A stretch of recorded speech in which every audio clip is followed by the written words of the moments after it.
Hello guys, welcome to our new blog. আর আজকে আমরা যাচ্ছি মায়াপুরে ইসকন দেখতে। এর আগে কোনোদিন আমার মায়াপুরে যাওয়া হয়নি, এটা হচ্ছে আমার ফার্স্ট টাইম মায়াপুরে যাওয়া। তো চলো আর দেরি না করে তোমাদেরকে মায়াপুর থেকে ঘুরিয়ে আনি। It's a crazy, crazy, crazy, crazy feeling.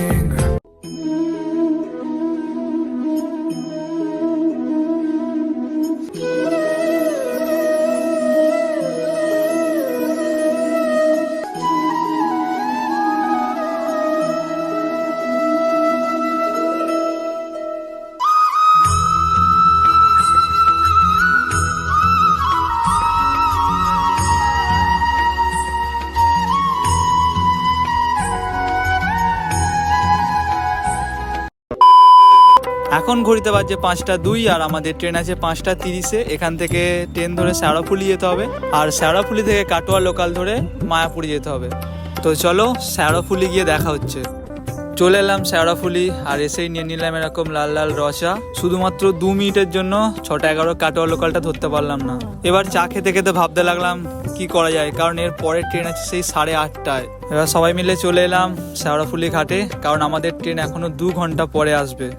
আর একটুর জন্য ট্রেনটা পেলাম না, জাস্ট একটুর জন্য। এই যে দেখতে পাচ্ছ এখানে মধুসূদন আছে, ও সারা রাত ধরে গার্লফ্রেন্ডের সাথে কথা বলার জন্য ট্রেনটা মিস হয়েছে। 5টা 50-এ আমাদের ট্রেন ছিল, সেই ট্রেনটা পুরো মিস হয়ে গেছে। অমনি আমার নামে 10টা দিয়ে দিলে। আমার কোথায় গার্লফ্রেন্ড আছে কোথায়? হ্যাঁ, গার্লফ্রেন্ড আছে কোথায়? এবার বুট মোজা খুলে নিয়ে পড়লাম ঘাটে হাত পা ধোয়ার জন্য। আর হাত পা ধোয়ার শেষে মুখে জল দিয়ে আমার সব মেকআপ ধুয়ে দিলাম, কারণ ঠাকুরের কাছে যদি মেকআপ করে যায় ঠাকুর আমাকে চিনতে পারবে না। তো ফাইনালি আমাদের অপেক্ষার অবসান ঘটিয়ে আমাদের ট্রেন কাকু ট্রেন নিয়ে চলে এসেছে। এবার আমরাও ট্রেনে উঠে পড়লাম মায়াপুর যাওয়ার উদ্দেশ্যে। এরপরে আমাদের ট্রেন কাকু অনেক স্পিডে ট্রেনটাকে চালিয়ে মাত্র 2 ঘন্টার মধ্যেই আমাদের পৌঁছে দিল গন্তব্যস্থলে। এবারে স্টেশন থেকে নেমে নিচে গিয়ে আমি উঠে পড়লাম টোটোতে, আর এবার যাচ্ছি আমরা ফেরিঘাটে। চলে এলাম ফেরিঘাটে। আর এই যে দেখছো কপালে এটা হচ্ছে তিলকটা লাগাতে 10 টাকা নিয়েছে, মানে 3 জনের মোট 10 টাকা নিয়েছে তিলকটা পরাতে। এরপরে আমরা ওপারে যাওয়ার জন্য টিকিট কেটে নিলাম, আর টিকিট মূল্য 5 টাকা, মূলত নৌকার জন্য।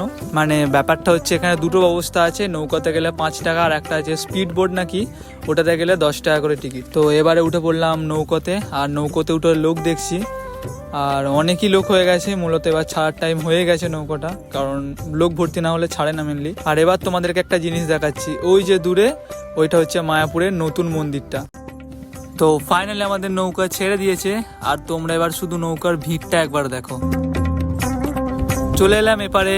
এবার নৌকো থেকে নেবে এরকম সবার পিছু পিছু হাঁটতে থাকলাম, কারণ আমরা বুঝতে পারছিলাম না কোন দিকে যাব, তাই সবাই যেদিকে যাচ্ছিল তাই আমরাও সেদিকেই যাচ্ছিলাম। যেতে যেতে দেখতে পেলাম এরকম একটা কাকু রাস্তার ধারে দাঁড়িয়ে পেপসি বিক্রি করছে, তাই আমরাও 3 জনে 3টে নিয়ে নিলাম। তারপরে পেপসিটাকে এরকম দাঁতে করে কেটে খেতে খেতে এগোতে থাকলাম সামনের দিকে।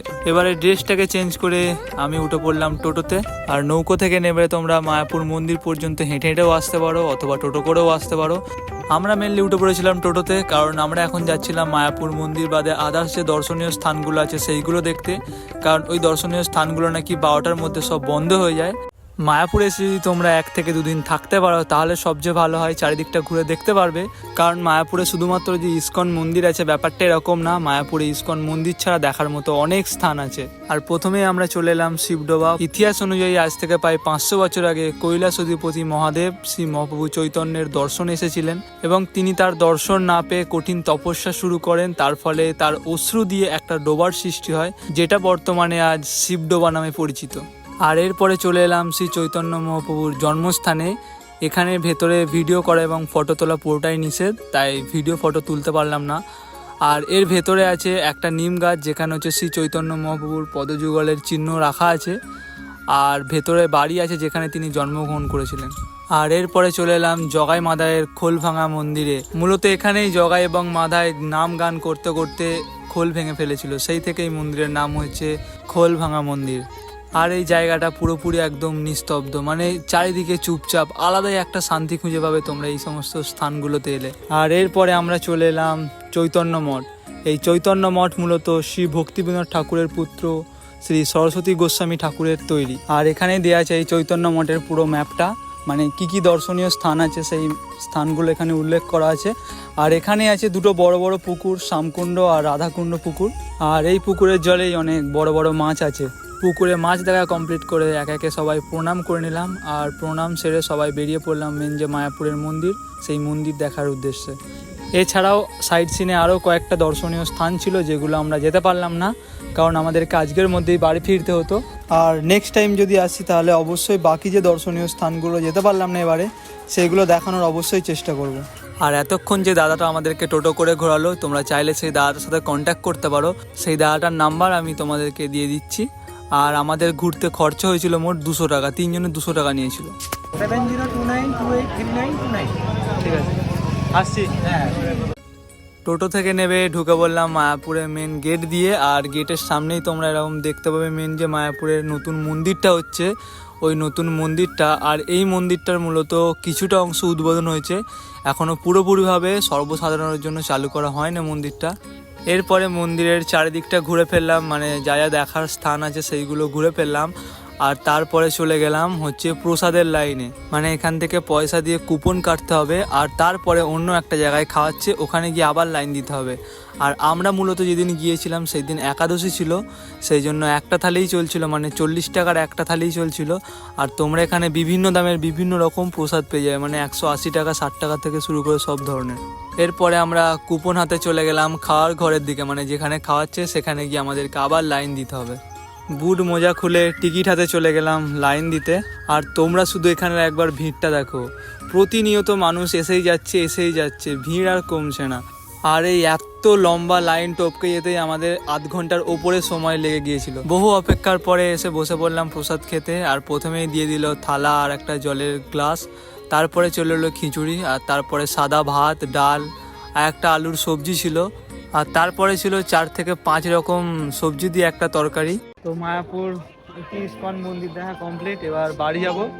আর সাদা ড্রেসটা একজন কাদা লাগিয়ে দিয়েছে বলে আবার কালো ড্রেসটা পরতে হলো। এই যে সব ক্লান্ত ভক্তগণ, ঠিক আছে, মন্দির দর্শন করে ক্লান্ত ভক্তগণ।